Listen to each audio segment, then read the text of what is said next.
this is the finale, our final video, our final interview from the World Congress of Accountants, 21st World Congress of Accountants being held in India for the first time at the state-of-the-art, world-class Geo World Convention Center. And no, it's not just me saying it.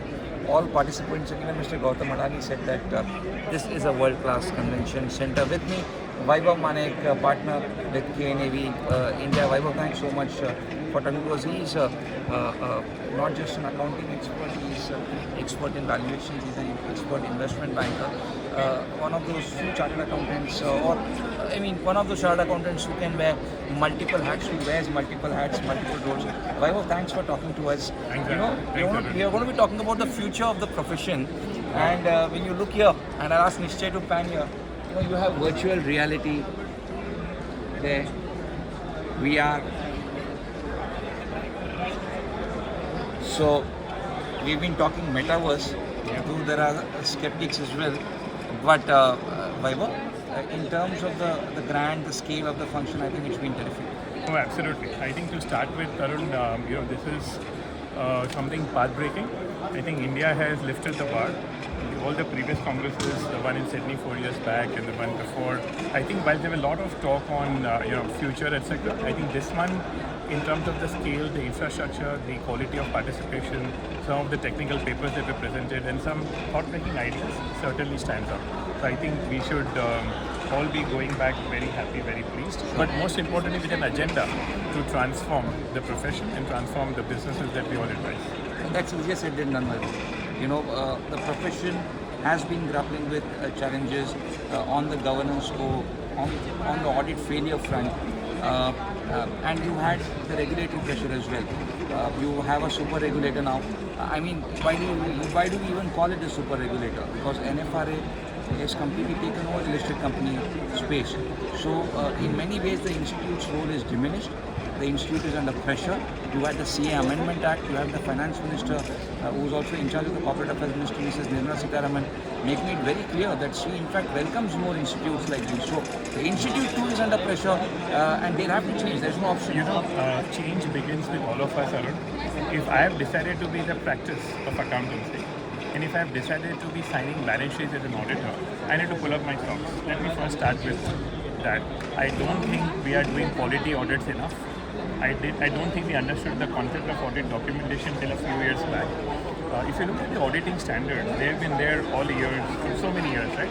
But very, very few firms really followed the real auditing standard. When we talk about evidence, and we talk about testing, and we talk about statistical sampling, these were concepts which are all known. We all learned it when we qualified, but very, very few firms have been able to deploy it in terms of effective documentation. So the first point I would say is we need to look within. Are we really performing the true audits?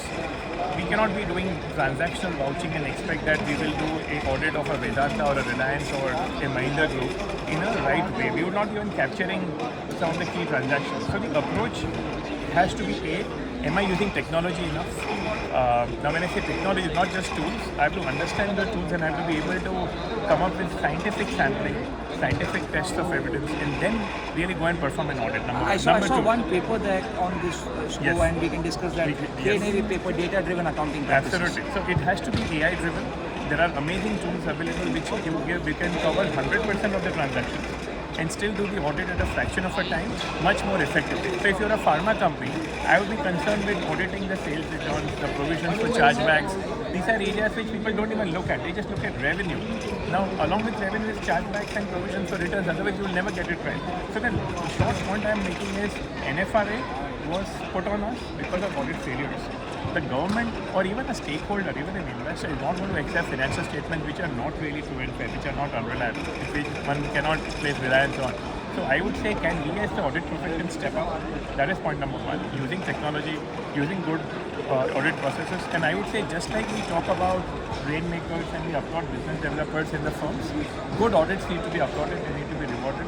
The fees are, that is very critical, right? The risk reward has to change.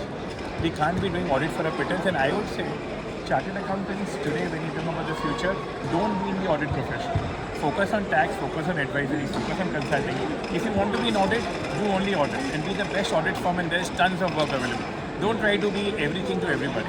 Please specialize, please focus.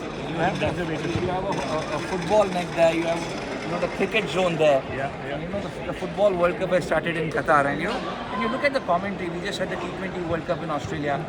So much has changed. The grounds, you have the drop-down pitches. Of course, day-night matches were there from the era of Kerry Packer. But look at the commentary. You have a Hindi commentary, English commentary, native language commentary. I think so much has changed in the data-driven age.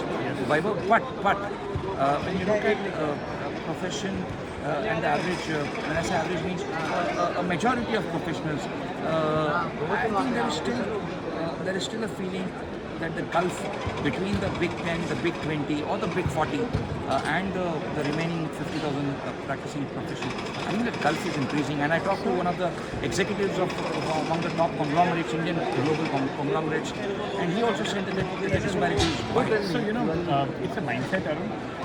We are a small firm, but we have thought international, we've thought good practices, made them best 250 practices. 250 is not small. No, sir, the way I put it is, it's all a mindset. There is no smaller way. It's up to an individual. Look at a surgeon over the hospital argument. Why should I go to surgeon A if he changes in hospital?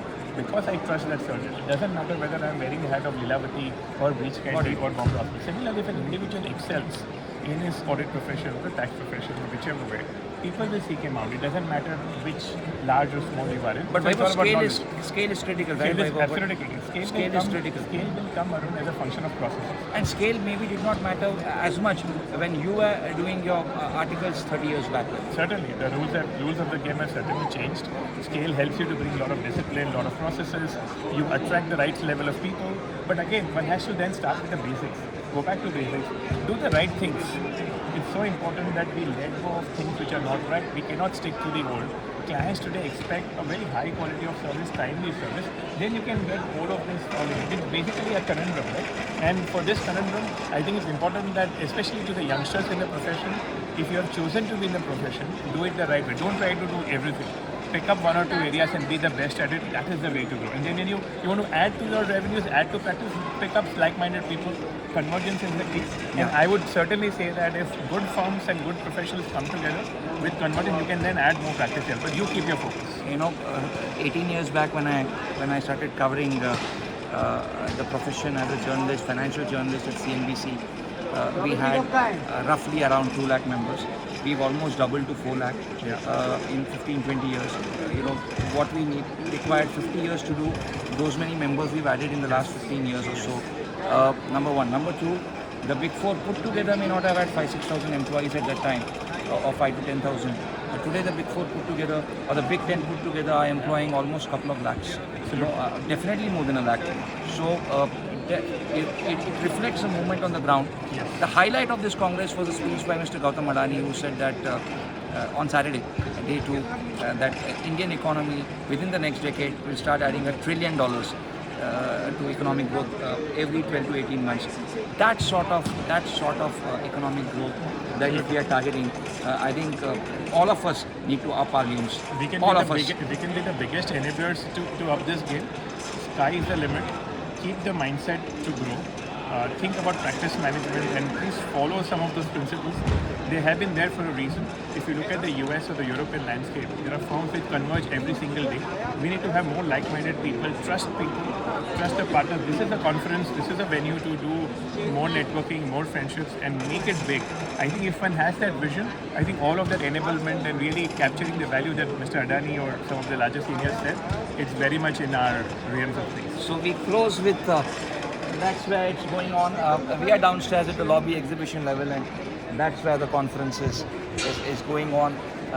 The ballroom, where roughly I think more than 4,000-5,000 people are sitting and attending the conference. It's been great talking to you, Vaibhav. It's been great partnering with KNAV for the World Congress of Accountants. The special coverage of Green Tick from the World Congress has been brought to you in partnership with Video India and KNAV. Thanks so much, Vaibhav. Thank you very It's been a much, pleasure Arun. coordinating and collaborating with you. Thank you for a lot of this knowledge sharing and thought sharing. Let's do more of these and let's make sure that the next time around when we have a conference like this, all of us are in a much happier state of mind and thinking about growth with the passion it deserves. Thank you, Arun. With Vaibhav, it's growth. Thank you.